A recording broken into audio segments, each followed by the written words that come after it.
माझं सोलापूर न्यूजमध्ये आपल्या सगळ्यांचं स्वागत। शेतामध्ये कामाला असलेले सालगडी कामगार काम सोडून जाऊ नयेत या भीतीपोटी तालुका मोहोळीतील एका महिला मालकिनीने स्वतःच्याच घरावर दरोडा पडल्याचा बनाव रचल्याचा धक्कादायक प्रकार मोहोळ तालुक्यात उघडकीस आला। पोलिसांनी अत्यंत चाणाक्षपणे तपास करत या खोट्या तक्रारीचा छडा लावून फिर्यादी महिलेनेच हा सर्व बनाव केल्याचे निष्पन्न केले।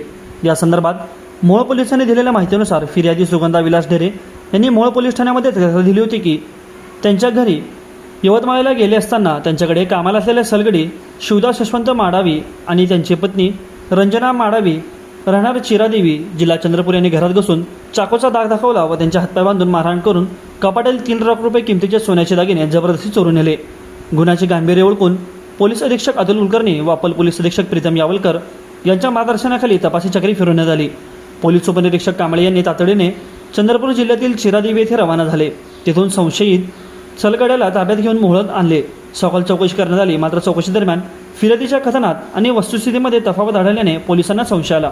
पोलिसांनी जेव्हा फिर्यादी सुगंधा ढेरे यांना विश्वासात घेऊन चौकशी केली तेव्हा त्यांनी सत्य कबूल केले।